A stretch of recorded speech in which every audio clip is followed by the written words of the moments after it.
J'ai hashtag LOL, ah oui, hashtag LOL, qui te demande si tu comptes fonder une famille, te poser ou alors continuer la télé-réalité. Ben, T'aimerais être père de famille?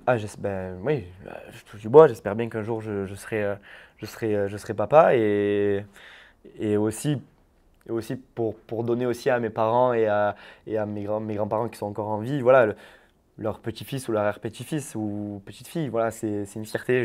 Ouais, je me vois déjà papa. Pour le moment, je suis pas pressé, j'attends de trouver la bonne, mais moi, je suis. Tu t'es fixé une deadline? Non, pas du tout. Non, non.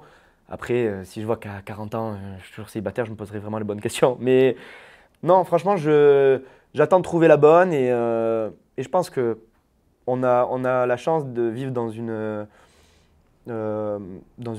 comment dire, l'ère du temps est plutôt facile à vivre. C'est-à-dire que c'est pas parce que tu as 30 ans et que tu es célibataire que tu es forcément un raté aujourd'hui. Il y a des années en arrière, c'était pas le cas. Donc on a la chance de pouvoir prendre le temps de bien choisir sa partenaire, en fait, parce que ça sera la partenaire qui va te suivre toute ta vie. Donc on a cette chance-là. Donc autant en profiter et prendre le temps de bien choisir. J'ai Fatou maintenant qui te demande si tu penses pas avoir abusé au sujet de Carla. Tu sais, quand tu disais il y a Oui. quelques mois qu'elle était attirée par toi Ouais. alors qu'elle était en couple avec Kevin.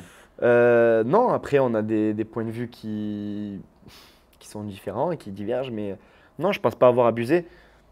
Ça pourrait être les gens qui la soutiennent pensent ça, mais après les gens qui me soutiennent peuvent se dire aussi, ben, Carla peut-être jouer un jeu avec Benji aussi.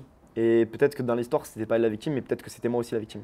Donc en fait, il peut y avoir deux sons de cloche et il peut y avoir les partisans de Carla et les partisans de Benji, mais après voilà, je préfère pas en parler. On a décidé avec Carla de plus en discuter, de plus en parler. Voilà. Vous êtes passé à autre chose. C'est mieux comme ça. C'est mieux Ok. comme ça. J'ai Madi, et pas Madi des Anges, hein, je Mhm. pense, qui te demande si tu parles encore à Mel ou alors pas du tout. Et qui as-tu aimé le plus fort entre Mélanie et Camille? Alors, je ne parle plus du tout à Mélanie. Ça s'est pas arrangé depuis quelques mois, notre Non, ouais, précédente idée. depuis non, on ne s'est pas reparlé. En fait, c'est pas par méchanceté ou parce qu'on s'est disputé, c'est juste parce que j'estime que notre relation avec Mélanie, elle n'aboutira jamais. En fait, c'est-à-dire que à chaque fois on se reparle et c'est des cœurs, c'est ouais, tu te rappelles, si tu te rappelles. En fait, on vit dans le passé avec Mélanie et ça mène nulle part, autant pour elle que pour moi. Mm. Bon, aujourd'hui, il me semble qu'on m'a dit qu'elle était en couple, mais ça menait nulle part. Donc autant couper les ponts et qu'on arrête de parler du passé, etc. Autant se libérer tous les deux d'un poids. Et qui j'ai aimé le plus entre Camille et Mélanie, après parler d'amour, c'est pas évident. Je pense que j'étais amoureux de Mélanie et pas amoureux de Camille.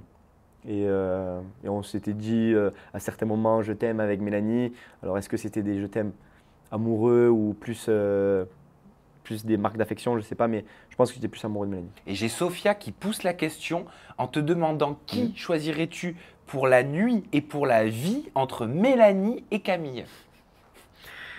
Eh, ils sont coquins, hein. Et si je réponds toutes les deux pour la nuit et aucune pour la vie, c'est bon?